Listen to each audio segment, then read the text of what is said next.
हाँ, उसमें तो हो जाता है। कुछ लोगों को नहीं पता होता कि एक्सेल पर कैसे फाइनेंशियल स्टेटमेंट बनाते हैं, उसका फॉर्मेट क्या होता है। तो चलें आइए मैं आज आपको वो बताता हूँ।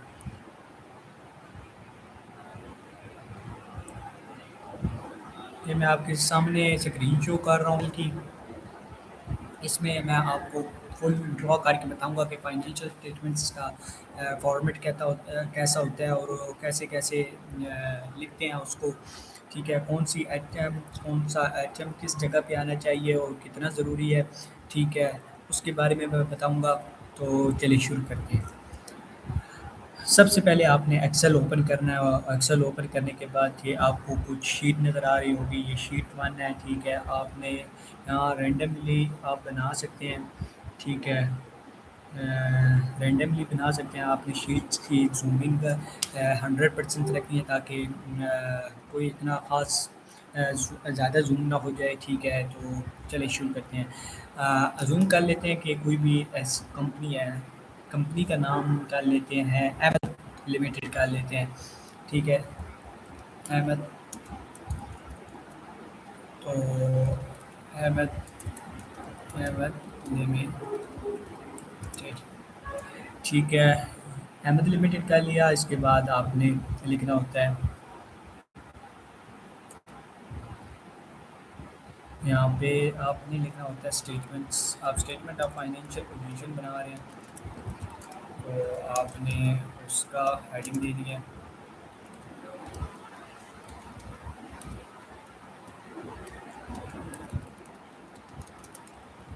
ये स्टेटमेंट ऑफ फाइनेंशियल पोजीशन आप पहले सबसे पहले आपने कंपनी का नाम लिखना है, उसके बाद आप जो स्टेटमेंट बना रहे हैं, इस फाइनेंशियल स्टेटमेंट बना रहे हैं, इनकम स्टेटमेंट बना रहे हैं, इनकम एंड एक्सपेंडिचर अकाउंट बना रहे हैं, जो भी बना रहे हैं, उसके बाद आपने ये लिखना होता है। ये स्टैंडर्ड IFRS में ये इसका रूल यही बताया गया कि सबसे पहले आपने कंपनी लिखनी है, उसके बाद उससे जो भी आपने स्टेटमेंट बना रहे हो, जो भी आप दिखाना चाहते हो अपने स्टेक होल्डर को, वो आपने लिखना है। उसके बाद किस ईयर एंड की बना रहे हैं वो लिखना है। फाइनेंशियल स्टेटमेंट जो होती है वो फॉर द एज ऑन होती है, मीन के जब से एक्विजिशंस हुई है, जब से कमिटमेंट हुई है कंपनी की, ठीक है? और अब किधर खड़ी हुई है, ठीक है? ड्यूरिंग द ईयर्स नहीं आता यहाँ पे, एज ऑन आता है फाइनेंशियल स्टेटमेंट बनाते हुए। एज ऑन हम अज्यूम कर लेते हैं कि आज है 31/12/2026, ये करें, ठीक है? ये यहाँ पे उसके बाद लिखते हैं कि ये अब कंपनी का नाम, उसके बाद फाइनेंशियल स्टेटमेंट्स, उसके बाद किस तक, अब क्या डेट है, ये इस तक कितनी एसेट हमारी पड़ी हुई है, ठीक है? एसेट आएगी, इसमें लाइबिलिटी आती है, इक्विटी आती है, ठीक है? वो लिखना है। उसके बाद सबसे इम्पोर्टेंट ये होता है कि आप कौन सी किस अमाउंट में आप बना रहे हैं फाइनेंशियल स्टेटमेंट, क्योंकि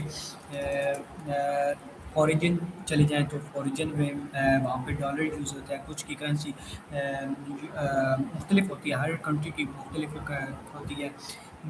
फाइनेंशियल स्टेटमेंट्स ये FIRS है, ठीक है? इंटरनेशनल फाइनेंशियल स्टैंडर्ड होते हैं, ठीक है? वो बताते होते हैं, ठीक है? कि कैसी फाइनेंशियल स्टेटमेंट बनानी है, उसमें कोई चेंज नहीं आता, सारों के लिए एक जैसी होती है, यही फॉर्मेट यूज़ होता है सब में, ठीक है? आपने यहाँ पे अमाउंट हम लिखेंगे, अमाउंट इन RS, क्योंकि हम हमारा पाकिस्तानी है तो हम RS में लिखेंगे, ठीक है? ये लिखने के बाद आप अब ये हो गया, ठीक है? ये कंपनी की डिटेल है कि हम फाइनेंशियल पोजीशन बना रहे हैं, अमाउंट इन रुपीज़ है। फिर सबसे आते हैं, सबसे पहले आपने लिखना होता है अपने नॉन करंट एसेट्स, ठीक है? सबसे यहाँ पे लिखना होता है प्रॉपर्टी थी, not not property, property plant equipment, sorry, property plant equipment, इसमें सारे एसेट आ जाते हैं, ठीक है? उसके बाद कोई हो गया, आप लिख सकते हैं इक्विपमेंट से भी लिख सकते हैं आप, कोई भी फिक्स एसेट को हो गया, कोई भी फिक्स एसेट हो गया, ठीक है? उसके बाद आ जाते हैं करंट एसेट, इसके बाद करंट एसेट की हेडिंग बनाई जाती है यहाँ पे सबसे पहले। इसके बाद यहाँ पे इनका टोटल किया जाता है, ठीक है? यहाँ पे आप दे दें, यहाँ पे सबसे पहले आपने लिखा होता है रुपीज़। ठीक है। और इसके बाद आप यहाँ पे करंट एसेट लिखते होते हैं। एसेट लिखते होते हैं। सबसे पहले कैश आ गया। वहाँ पे कैश लिखेंगे सबसे पहले। आपने ये फॉर्मेट इसी तरह ही आपने फॉलो करना होता है, ठीक है? क्योंकि ये आप आइटम चेंज हो सकती हैं, ये जो मैं लिख रहा हूँ, कैश, रिसीवेबल, ये चेंज हो सकते हैं।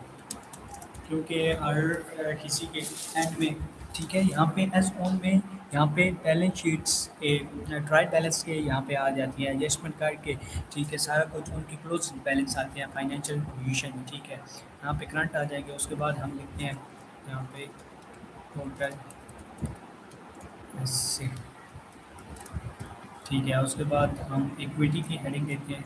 इक्विटी के बहुत से सब 5 एलिमेंट होते हैं इक्विटी के, वो लिखते हैं, ठीक है। आ जाता है सबसे पहले चेन अर्निंग। यहाँ पे ये रिटेन अर्निंग का दूसरा नाम होता है एक्यूमुलेटेड प्रॉफिट। यहाँ पे जितनी पीछे कंपनी के गुजर चुके हैं, क्या नाम है, जितनी भी कंपनी के गुजर चुकी हैं, साल गुजर चुके हैं, उनको जितना प्रॉफिट होता है उनका एक्यूमुलेट उनको करके वो रिटेन अर्निंग में होता है। उनके सारा प्रॉफिट यहाँ पे लिखे जाते हैं, इस अकाउंट में लिखे जाते हैं, रिटेन अर्निंग। अगले वीडियो में हम आपको बता दूंगा कि इनकम स्टेटमेंट्स और फाइनेंशियल पोजीशंस के बताना, और ये इक्विटी के पार्ट्स कहाँ कहाँ जाते हैं, कि स्टेटमेंट्स आपको इसके लिए इक्विटी की मूवमेंट को देखने के लिए एक और स्टेटमेंट बनाई जाती है स्टेक होल्डर को दिखाने के लिए। उसे हम कहते हैं change in equity, statement of change in equity. वहाँ पे ठीक है, वहाँ पे इन सब 5 एलिमेंट होते हैं ना, ठीक है, इनकी मूवमेंट को दिखाया जाता है।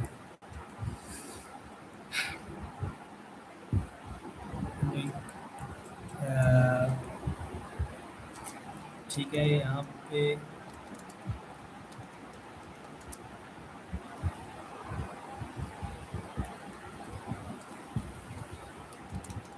ये 5 एलिमेंट होते हैं। कैपिटल, शेयर, प्रीमियम, ये इक्विटी के पार्ट होते हैं। इसके बाद दिखाया जाता है कंपनी की non current liability. Non current liability, liability आपको तो पता ही होगा, ठीक है, कि एक कंपनी पर ऑब्लिगेशंस होती है जो उसने पे करनी होती है। और नॉन करंट लाइबिलिटी वो ऐसी लाइबिलिटी होती है जो 12 मंथ के बाद पे करनी होती है, 1 साल से ज़्यादा की लाइबिलिटी हो। जैसे आपने कोई लोन लिया है, ठीक है, उस पर इंटरेस्ट आपने चार्ज करना है, तो यहाँ पे लिख देते हैं लोन पेबल, ठीक है। और भी हो सकती है, यहाँ पे इरिलीवेबल भी आ जाती है, ठीक है। मतलब जो जो एलिमेंट आते हैं ना, वो इसमें आपने लिख देने हैं, ठीक है। उसके बाद करंट आ जाती है, करंट लाइबिलिटी। इसमें जो ऐसी लाइबिलिटी होती है जो इस साल के मंथ में 12 मंथ के अंदर अंदर पे करनी होती है। तो मैं बता रहा था कि नॉन करंट और करंट लाइबिलिटी में क्या डिफरेंस होता है। नॉन करंट लाइबिलिटी वो ऐसी लाइबिलिटी है जो आपने 12 मंथ के बाद पे करनी होती है, उनमें जैसे कोई आपने ले लिया और लोन लिया, उस पर इंटरेस्ट चार्ज बैंक चार्ज करता है, ठीक है। अगर वो इंटरेस्ट जो उसमें से कुछ लोन का रिपेबल होगा, जैसे बैंक कहेगी कि आपने मुझे 5 साल में एक रिपेमेंट की एक करनी है, तो फिर आप जितने वो 5 मंथ के बाद, 5 साल के बाद आपने वो उसकी पेमेंट करनी है, तो वो आपकी नॉन करंट लाइबिलिटी होगी, ठीक है। और करंट लाइबिलिटी जो आपने 12 साल में अगर कंपनी कह देती है कि आपने मुझे हर मंथ उसकी कुछ न कुछ रिपेमेंट करनी है, तो फिर वो करंट लाइबिलिटी में आएगा, ठीक है। इसके बाद सबसे आखिर में इक्विटी, और यहाँ पे एक देख रहे हैं कि यहाँ पे एसेट, टोटल एसेट नहीं, यहाँ पे टोटल इक्विटी एंड लाइबिलिटी का आएगा फॉर्मेट। फॉर्मेट में लाइबिलिटी और इक्विटी आएंगे आखिर में यहाँ पे।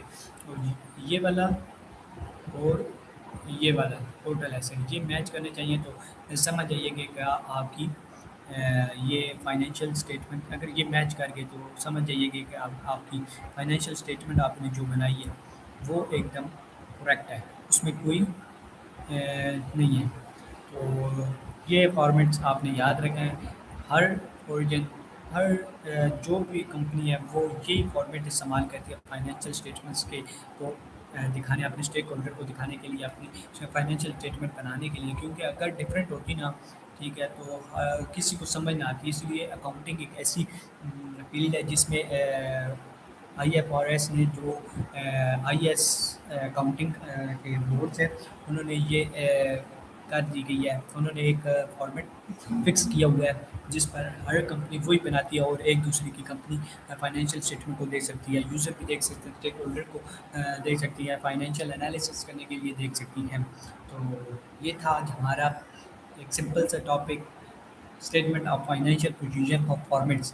तो अगली वीडियो में मैं आपको बताऊंगा कि इनकम स्टेटमेंट्स और फाइनेंशियल स्टेटमेंट्स और जो मैंने बताया कि इक्विटी की ये जो 5 एलिमेंट हैं इनकी मूवमेंट कैसे होती है, और आपको कैलकुलेट करके बताऊंगा कि कैसे मूवमेंट होती है ये जब कोई भी पर्सनस करता है, एंट्री करता है या ट्रांजैक्शंस करता है, तो फिर उसका काम कहाँ कहाँ इफेक्ट आता है। तो मिलते हैं नेक्स्ट वीडियो में। ऐसी मोर वीडियो देखने के लिए फॉलो करें।